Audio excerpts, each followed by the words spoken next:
कहानी की शुरुआत होती है साल 1941 में, जहां फ्रांस की एक जेल में जेम्स मैकेलन नाम के आदमी को दुश्मनों को हथियार बेचने और शहर का माहौल खराब करने के जुर्म में गिरफ्तार कर लिया गया था। एक रात कुछ सिपाही उसे घसीट कर मौत की सजा देने के लिए लाए। अपनी मौत को करीब देखकर मैकेलन जोर जोर से कहने लगा कि मेरी आने वाली नस्लें मेरे इस अधूरे काम को बरकरार रखेंगी। तभी एक जल्लाद ने आग में उबल रहे एक मास्क को उसके चेहरे पर पहना दिया। इसके बाद कहानी 360 साल आगे आई, जहाँ एक आदमी जिसका नाम जेम्स मैकेलन है, नेटो की बिल्डिंग के अंदर खड़ा होकर अपनी कंपनी के बनाए हुए नए हथियार दिखा रहा था। उसकी कंपनी का नाम मार्स इंडस्ट्रीज है, जिस पर सारा पैसा नेटो ने ही लगाया है। ये आधुनिक हथियार नैनो टेक्नोलॉजी से बनाए गए थे और इनका नाम है नैनोमाइट्स। जेम्स ने बताया कि ये नैनोमाइट्स किसी भी चीज को खत्म कर सकते हैं, फिर चाहे वो कितनी ही ठोस चीज से क्यों ना बनी हो, और अगर हम चाहें तो इनके इस्तेमाल से पूरे के पूरे शहर को तबाह कर सकते हैं। लेकिन ये किसी न्यूक्लियर बम की तरह नहीं है, ना तो ये किसी तरह की रेडिएशन छोड़ते हैं, और इन्हें कंट्रोल करना बहुत आसान है। जब कहोगे रुक जाओ रुक जाएंगे। फिर जेम्स ने बताया कि नैनो टेक्नोलॉजी को किर्गिस्तान की फैक्ट्री से यहाँ भेजा जाएगा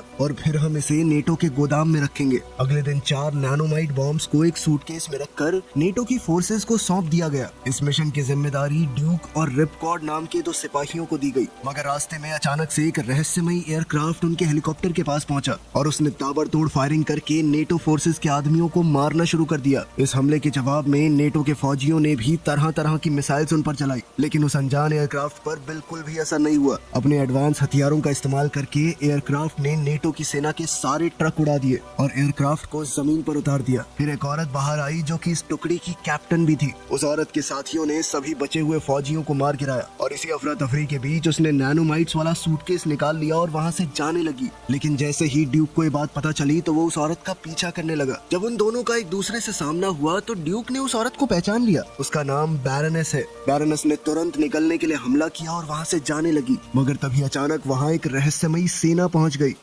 उन्होंने और भी ज्यादा एडवांस हथियारों का इस्तेमाल करके बैरनेस के साथियों को घायल कर दिया। ये देखकर ड्यूक ने बैरनेस का पीछा किया और उसके हाथों से सूटकेस छीन लिया, मगर फिर वो दूसरी टीम के सिपाही ड्यूक से सूटकेस मांगने लग गए। ड्यूक ने उन्हें साफ साफ मना किया कि मैं मर जाऊंगा ये नहीं दूंगा, हम नेटो की तरफ से हैं, तुम किसकी साइड हो। फिर उस फौज ने ड्यूक को भरोसा दिलाने के लिए अपना लाइव प्रोजेक्टर ऑन किया, जिसमें जनरल हॉक कहने लगा कि ये सूटकेस इन्हें दे दो ताकि ये लोग इसे कुछ देर के लिए डीएक्टिवेट कर दे और ये गुंडे सूटकेस को ट्रैक न कर पाए। लेकिन ड्यूक इसके बाद भी नहीं माना और कहने लगा कि पहले मुझे इसे डीएक्टिवेट करके दिखाओ। सूटकेस के डीएक्टिवेट होते ही ड्यूक और रिपकॉर्ड उनके साथ जाने के लिए मान गए। कुछ देर बाद एयरक्राफ्ट इजिप्ट के रेगिस्तान में बनी हुई एक खुफिया जगह पर पहुंच गया, जिसे ये लोग पिट कहते हैं। जब वो लोग वहां पहुंचे तो जनरल हॉक ने ड्यूक और रिपकॉर्ड का स्वागत करते हुए उन्हें बताया कि मैं जीआई जो नाम की एक टॉप सीक्रेट मिलिट्री यूनिट का कैप्टन हूँ और इस महान टीम को दुनिया भर के देशों से चुन चुन कर लाए गए सबसे बेहतरीन सोल्जर्स को मिलाकर बनाया गया है। तभी जेम्स ने लाइव प्रोजेक्टर के जरिए जीआई जो टीम से संपर्क किया, लेकिन वो बहुत गुस्से में था क्योंकि उसे डर था कि नैनोमाइट बॉम्ब्स में से कोई टूट तो नहीं गया। जेम्स ने टीम के एक आदमी को नैनोमाइट सूटकेस को खोलने का ऑर्डर दिया। उस आदमी ने सूटकेस का पिन डाला और सूटकेस के खुलते ही ये कंफर्म हो गया कि चारों नैनोमाइट्स एकदम सुरक्षित है। ये देखकर जेम्स शांत हो गया और उसने तुरंत लाइव प्रोजेक्टर को बंद कर दिया। फिर एक सबमरीन पर जाने के बाद जेम्स ने अपना सारा गुस्सा बैरनेस पर निकालना शुरू कर दिया, क्योंकि उसने नैनोमाइट वाले सूटकेस को अपने हाथों से गवा दिया। लेकिन इससे ये भी पता चला कि इस हमले के पीछे जेम्स ही था, ताकि वो बिना शक पैदा किए अपने बनाए हुए हथियारों का इस्तेमाल कर सके। जेम्स ने ये भी बताया कि मैंने बड़ी चालाकी से जीआई जो के लोगों से वो सूटकेस खुलवा लिया। फिर जब वो बंद हुआ तो ऑटोमेटिकली ट्रैकर ऑन हो गया। इससे उन्हें इजिप्ट के रेगिस्तान में मौजूद उनकी लोकेशन का पता चल गया। इसके बाद जेम्स ने बैरनेस और स्टॉर्म शैडो को हुक्म दिया कि किसी भी हालत में तुम्हें जीआई जो से वो सूटकेस छीन कर लाना होगा, और साथ ही उसने अपने एक वफादार आदमी जार्टैन को पानी के अंदर वाले बेस में इस मिशन की तैयारी करने को कहा। हेडक्वार्टर्स पहुंचने पर हमने डॉक्टर नाम के एक साइंटिस्ट को देखा। इस सब के पीछे का दिमाग डॉक्टर ही था। अपने एक्सपेरिमेंट्स के दम पर डॉक्टर ने लिक्विड नैनोमाइट्स की मदद से एक स्पेशल फोर्स को तैयार किया था। अपने शरीर में नैनोमाइट्स होने की वजह से इन फौजियों को ना तो डर महसूस होता था और ना ही दर्द। इस नई और खतरनाक फोर्स को डॉक्टर ने कोबरा ट्रूप्स का नाम दिया। इसके साथ ही डॉक्टर ने बताया कि इन सब को हम अपने हिसाब से कंट्रोल कर सकते हैं, ये कभी हमें दगा नहीं देंगे। कोबरा फोर्स की काबिलियत से खुश होकर जेम्स ने डॉक्टर से कहा कि इस सेना को बैरनस और स्टॉर्म शैडो की मदद करने के लिए भेजा जाए, जो कि जीआई जो हेडक्वार्टर से नैनोमाइट वाला वो सूटकेस छीनने की तैयारी कर रहे थे। अब जेम्स ने इस बात का खुलासा किया कि दुनिया पर कब्जा करने वाले अपने सपने को पूरा करने के लिए मैंने 3 नैनोमाइट मिसाइल्स को तैयार किया है, ताकि इनके इस्तेमाल से मैं रशिया, चाइना और यूएसए पर हमला कर सकूं। एक बार इनकी राजधानी गिरा दी तो फिर कोई नहीं बीच में आएगा। इसी बीच पिट में ड्यूक ने जनरल हॉक से कहा कि मैं भी इस टीम में शामिल होना चाहता हूँ। साथ ही उसने ये भी बताया कि मैं बैरनस को बहुत अच्छे से जानता हूँ, जो कि उस एयरक्राफ्ट की कैप्टन थी जिसने उनके ऊपर हमला किया था।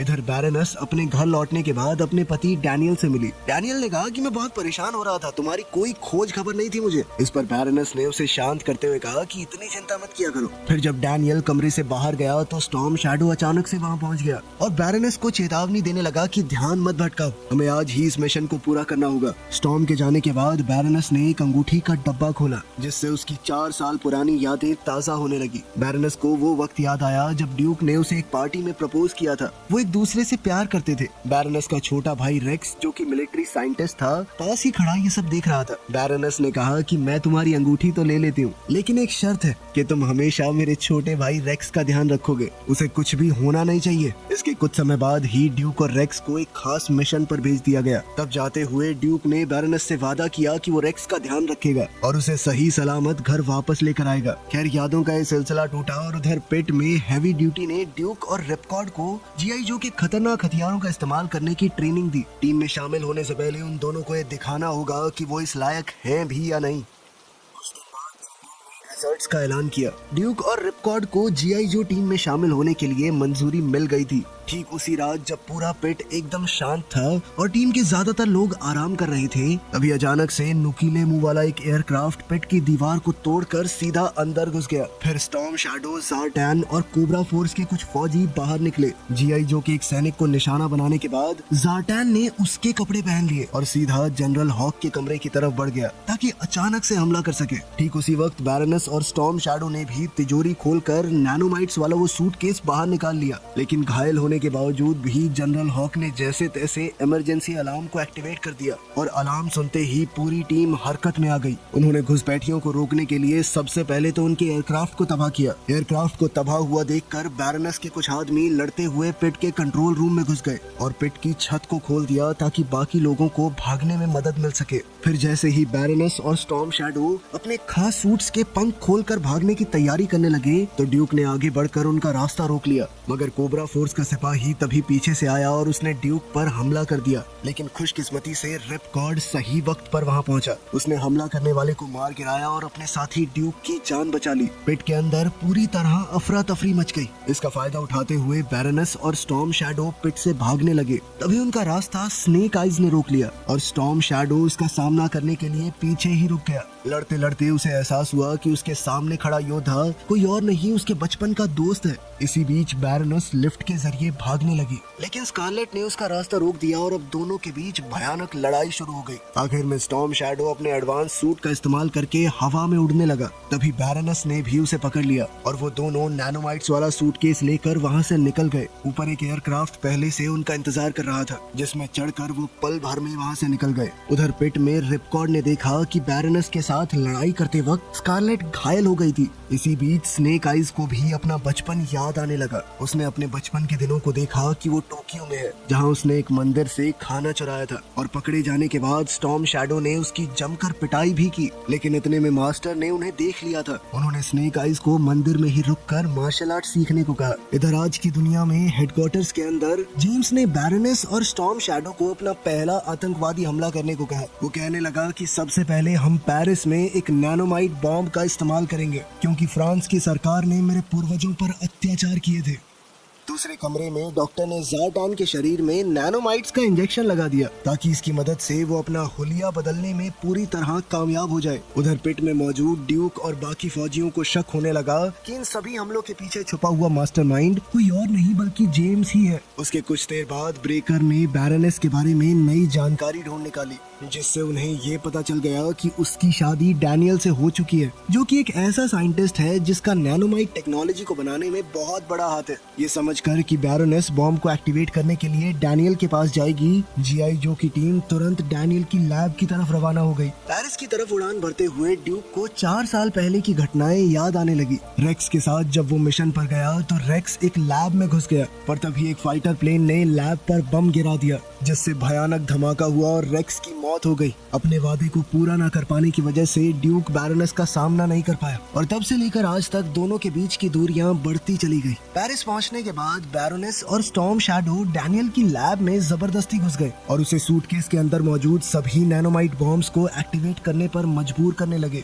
बम एक्टिवेट होते ही स्टॉर्म शैडो ने डैनियल को मार दिया। ठीक उसी वक्त जब जीआई जो की टीम एक वैन में सवार होकर लैब की तरफ जा रही थी, तभी रास्ते में उनकी नजर बैरोनेस और स्टॉर्म शैडो पर पड़ गई और वो तुरंत उनका पीछा करने लगे। फिर जब बैरोनेस नैनोमाइट से धमाका करने के लिए आईफिल टावर की तरफ बढ़ रही थी तो उसने स्कारलेट को अपना पीछा करते हुए देखा। बैरोनेस ने उस पर गोली चला दी, जिससे स्कारलेट बाइक से दूर जा गिरी, लेकिन रिपकॉर्ड ने सही वक्त पर पहुंचकर स्कारलेट को बचा लिया। फिर ड्यूक और रिपकॉर्ड ने बैरोनेस की गाड़ी का पीछा करना जारी रखा, जबकि उन पर लगातार मिसाइलों से हमले हो रहे थे। इसी बीच स्नेक आइज गाड़ी के नीचे फिसलकर घुसने में कामयाब हो गया। उसने गाड़ी के चारों टायर्स पर गोलियां चलाई, लेकिन गाड़ी को रोक नहीं पाया और ना चाहते हुए भी उसे पीछे हटना पड़ा। तभी अचानक तेजी से आती हुई एक ट्रेन बैरोनेस की गाड़ी से टकरा गई और गाड़ी में जबरदस्त धमाका हो गया। लेकिन इतने बड़े धमाके के बाद भी बैरोनेस और स्टॉर्म शैडो बच गए। फुर्ती से काम करते हुए उन्होंने नैनोमाइट बॉम्ब्स को रॉकेट लॉन्चर पर लगा दिया और फिर आईफिल टावर के पास वाली इमारत की तरफ बढ़ने लगे। तभी ड्यूक ने बैरोनेस को लिफ्ट में जाते हुए देख लिया। ड्यूक उसे रोकने के लिए दौड़ पड़ा, जबकि रिपकॉर्ड भी स्टॉर्म शैडो को रोकने की पूरी कोशिश कर रहा था। लेकिन बदकिस्मती से स्टॉर्म शैडो ने नैनोमाइट मिसाइल को आईफिल टावर की तरफ दाग दिया और फिर कुछ ही सेकंडों के अंदर नैनोमाइट्स ने आईफिल टावर को खाना शुरू कर दिया। काम पूरा होने के बाद जब बैरोनेस एयरक्राफ्ट पर चढ़ने की तैयारी कर रही थी, तभी ड्यूक भी वहां पहुंच गया। ड्यूक ने पूरी जान लगा दी ताकि वो नैनोमाइट्स को एक्टिवेट करने वाले रिमोट कंट्रोल को छीन सके और आखिरकार वो बैरोनेस तक पहुंचने में कामयाब भी हो गया। ड्यूक जबरदस्ती प्लेन में घुस गया। फिर उसने रिमोट के जरिए आईफिल टावर को तोड़ रहे नैनोमाइट्स को डीएक्टिवेट कर दिया, लेकिन तब तक नुकसान हो चुका था और देखते ही देखते आईफिल टावर मिट्टी में मिल गया। तभी इस भगदड़ के बीच ब्रेकर को कोबरा फोर्स के एक फौजी की लाश मिली। ब्रेकर तुरंत उसके दिमाग की सारी मेमोरीज को निकालने की कोशिश में लग गया, मगर चालाक डॉक्टर ने दूर से ही लाश के अंदर मौजूद नैनोमाइट्स को एक्टिवेट कर दिया और नैनोमाइट्स ने लाश को पूरी तरह राख में बदल दिया। लेकिन इतने समय में भी ब्रेकर मेमोरी के कुछ हिस्सों को उसके दिमाग से निकाल चुका था। इसके कुछ देर बाद फ्रेंच मिलिट्री वहां पर पहुंच गई। उन्होंने ब्रेकर, स्कारलेट और हेवी ड्यूटी को गिरफ्तार कर लिया। हालांकि स्नेक आइज गिरफ्तारी से बच निकला। पकड़े गए जीआई जो टीम के मेंबर्स को बंदी बनाकर रखा गया। कुछ देर बाद जनरल हॉक उनसे मिलने आया और बताया कि फ्रेंच सरकार को मैंने मना लिया है तुम्हें छोड़ने के लिए। उधर एयरक्राफ्ट के अंदर ड्यूक भी बैरोनेस की गिरफ्त में कैद था। सबसे पहले ड्यूक ने 4 साल पहले हुई घटना के लिए बैरोनेस से माफी मांगी और बैरोनेस को बताया कि रेक्स की मौत के बाद वो उसकी जिंदगी से क्यों गायब हो गया था। वो चाहकर भी कभी उसका सामना नहीं कर पाया। इसी बीच स्टॉर्म शैडो को अपनी बचपन की यादें आने लगी। उसे अपने बचपन की एक लड़ाई याद आई जिसमें स्नेक आइज ने उसे हरा दिया था। साथ ही मास्टर ने भी स्नेक आइज को एक बेहतर योद्धा कहकर उसकी तारीफ की। इससे गुस्से में आकर स्टॉर्म शैडो ने शाओलिन मंदिर छोड़ दिया और अगले दिन जब स्टॉर्म शैडो मास्टर को धोखे से मारकर वहां से भाग रहा था, तब स्नेक आइज ने उसे देख लिया था। दूसरी तरफ जीआई जो एयरक्राफ्ट के हवाई अड्डे पर ब्रेकर ने लाश से मिली हुई जानकारी अपनी टीम को दी, जिससे उन्हें जेम्स के हेडक्वार्टर की लोकेशन का पता चल गया। जेम्स नॉर्थ पोल के इलाके में समुद्र की गहराई में छुपा हुआ था। दूसरी तरफ बैरोनेस और स्टॉर्म शैडो ड्यूक को एक बर्फीली सुरंग के अंदर ले गए। इसी दौरान जब गार्ड्स कुछ पल के लिए सतर्क नहीं थे, तो ड्यूक अचानक से नैनोमाइट वाला सूटकेस छीनकर भागने लगा। तभी स्टॉर्म शैडो ने ड्यूक पर हमला करके उसे नीचे गिरा दिया। ड्यूक भले ही पकड़ा गया, लेकिन उसने बड़ी चालाकी से सूटकेस में लगे हुए ट्रैकर को भी एक्टिवेट कर दिया ताकि उसकी टीम उस तक आसानी से पहुंच जाए। इसके बाद ड्यूक को बर्फ के नीचे छुपे हुए मार्स इंडस्ट्रीज के हेडक्वार्टर्स में ले जाया गया, जहां जेम्स ने उसे उकसाना शुरू कर दिया और फिर ड्यूक ने गुस्से में आकर उसकी नाक तोड़ दी और फिर जेम्स के आदमी बेरहमी से ड्यूक को पीटने लगे। ये सब देखकर बैरोनेस को ड्यूक के साथ बिताए हुए सभी लम्हे याद आने लगे। इसी दौरान एयरक्राफ्ट में सवार जीआई जो टीम भी नॉर्थ पोल पहुंची और हमले की तैयारियों में जुट गई। जेम्स ड्यूक को डॉक्टर के पास ले गया, जो कि नैनोमाइट्स को कंट्रोल करने वाला साइंटिस्ट है। तभी डॉक्टर ने एक्टिवेटेड नैनोमाइट बॉम्ब्स को उन मिसाइल्स में फिट करना शुरू कर दिया, जो कि दुनिया के 3 बड़े शहरों पर हमला करने के लिए उड़ने वाले हैं। इसी समय जीआई जो टीम बर्फीली सुरंग तक पहुंच गई, जो कि बेस के अंदर जाने का रास्ता था। जीआई जो टीम ने वहां तैनात सभी सैनिकों को मार गिराया। उसी वक्त डॉक्टर ने भी ड्यूक के शरीर में नैनोमाइट्स डालने की पूरी तैयारी कर ली। फिर जब डॉक्टर ने अपना मास्क हटाया तो उसकी असली पहचान सामने आई। वो कोई और नहीं बल्कि रेक्स था, बैरोनेस का छोटा भाई, जिसे ड्यूक आज तक मरा हुआ समझ रहा था। रेक्स ने बताया कि उस दिन लैब के अंदर मेरी मुलाकात डॉक्टर माइंड बेंडर से हुई, जो नैनोमाइट्स की खोज करने वाला पहला साइंटिस्ट था। धमाके से ठीक पहले हम दोनों भाग निकले और जिंदा रहने में कामयाब हो गए। तभी से मैं इस नैनोमाइट टेक्नोलॉजी को सुधारने की कोशिश कर रहा हूँ और दिन रात इसी मिशन को पूरा करने में लगा रहता हूँ। फिर तैयारी पूरी होते ही जेम्स ने तीनों मिसाइल्स को लॉन्च कर दिया, मगर पास ही में मौजूद स्नेक आइज ने हवा में उड़ती हुई मिसाइल्स को देख लिया और उनमें से एक को तो उड़ने के कुछ देर बाद ही तबाह कर दिया। ये देखकर स्टॉर्म शैडो समझ गया कि जीआई जो टीम को मार्स इंडस्ट्रीज के सीक्रेट बेस के बारे में पता चल चुका है। उसने अचानक से होने वाले हमले के लिए कोबरा फोर्स को तैनात कर दिया। इसी बीच बैरोनेस और भी ज्यादा परेशान होने लगी, क्योंकि ड्यूक के साथ बिताए हुए लम्हे उसका पीछा ही नहीं छोड़ रहे थे। इसी वजह से उसके दिमाग में उलझने पैदा होने लगी।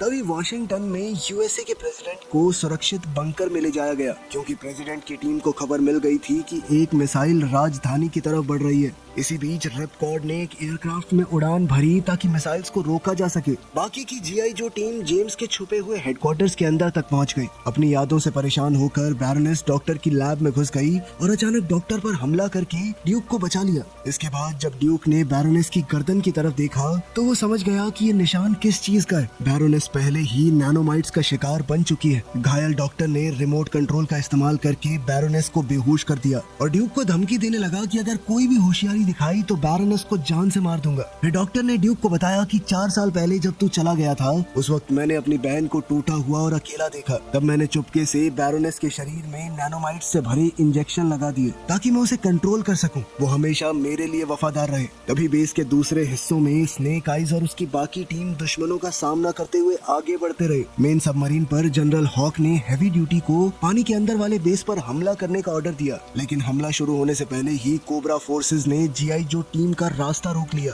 इसके बाद पानी के अंदर एक जबरदस्त मुकाबला शुरू हुआ। अपने दुश्मनों को साफ करते हुए जीआई जो की टीम मिसाइल्स के कंट्रोल रूम तक पहुंच गई और वहीं से रिपकॉर्ड को बची हुई मिसाइल्स की तरफ जाने का रास्ता बताने लगे। व्हाइट हाउस में यूनाइटेड स्टेट्स के प्रेसिडेंट को मार्स इंडस्ट्रीज के बनाए हुए बंकर में पूरी सुरक्षा के साथ ले जाया गया। इस वक्त कोबरा फोर्स ने जीआई जो सबमरीन पर हमला बोल दिया। इसके जवाब में जनरल हॉक ने भी हैवी ड्यूटी से कहा कि जल्द से जल्द बेस के कमजोर इलाकों को अपना शिकार बनाओ। तभी बेस के अंदर जेम्स को ड्यूक ने घेर लिया। बौखलाए हुए जेम्स ने ड्यूक को जिंदा जलाने की कोशिश की, लेकिन ड्यूक ने जीआई जो के हथियार का इस्तेमाल करके जेम्स पर पलटवार कर दिया, जिससे आग उल्टा जेम्स की तरफ मुड़ गई। जेम्स का चेहरा बुरी तरह जलने लगा और इसी अफरा तफरी के बीच डॉक्टर नीचे गिर गया और रिमोट कंट्रोल आ गया ड्यूक के हाथ में, जिसके बाद ड्यूक बैरोनेस को दोबारा होश में ले आया। जैसे ही बैरोनेस होश में आ गई तो मौका देखकर डॉक्टर घायल जेम्स के साथ जल्दी से भाग निकला। ऊपर आसमान में रिपकॉर्ड ने एक मिसाइल को उसके टारगेट तक पहुंचने से पहले ही खाक कर दिया। इसके बाद बिना रुके अपना एयरक्राफ्ट दूसरी मिसाइल की तरफ मोड़ लिया, जो कि वॉशिंगटन की तरफ तेजी से बढ़ रही थी। अचानक बंकर के अंदर चौंका देने वाला धोखा हुआ। प्रेसिडेंट के स्टाफ के एक आदमी ने सभी बॉडीगार्ड्स पर गोलियां चला दी। उसके कुछ सेकंड बाद एक आदमी छुपे हुए रास्ते से बाहर आया और जब प्रेसिडेंट ने उसे देखा तो उसकी आंखें फटी की फटी रह गई। वहीं स्नेक आइज उस जगह पर पहुंच गया जहां से सभी तोपों को लोग कंट्रोल कर रहे थे और उसने हमला करने वाले सैनिकों को ही मार दिया। इसके बाद उसका सामना हुआ स्टॉर्म शैडो से। दोनों के बीच एक बार फिर से जबरदस्त लड़ाई शुरू हो गई। इसी वक्त डॉक्टर जेम्स के साथ सबमरीन में भागने लगा, लेकिन तभी ड्यूक और बैरोनेस जल्दी से एक दूसरी सबमरीन में उनका पीछा करने लगे। स्नेक आइज और स्टॉर्म शैडो के बीच लड़ाई तब तक चल रही थी जब तक कि स्नेक आइज ने आखिरकार उसे हरा नहीं दिया। जैसे ही मिसाइल वॉशिंगटन के करीब पहुंची तो रिपकॉर्ड ने बिल्कुल सही वक्त पर पहुंचकर मिसाइल को उड़ा दिया। इसी बीच एक्टिवेटेड नैनोमाइट्स उसके एयरक्राफ्ट पर चिपक गए और नैनोमाइट्स ने तुरंत अपना असर एयरक्राफ्ट पर दिखाना शुरू कर दिया। कोई और रास्ता ना मिलने पर रिपकॉर्ड ने नैनोमाइट से ढके हुए एयरक्राफ्ट को अंतरिक्ष की तरफ उड़ा दिया और धमाका होने से पहले एयरक्राफ्ट से इजेक्ट कर दिया। नॉर्थ पोल में डॉक्टर, जो अब पूरी तरह अपने आपे से बाहर हो चुका था, उसने अपने आदमियों को बेस और लैब को तबाह करने का हुक्म दिया। इस वजह से पानी में मौजूद सीक्रेट बेस में धमाके होने लग गए।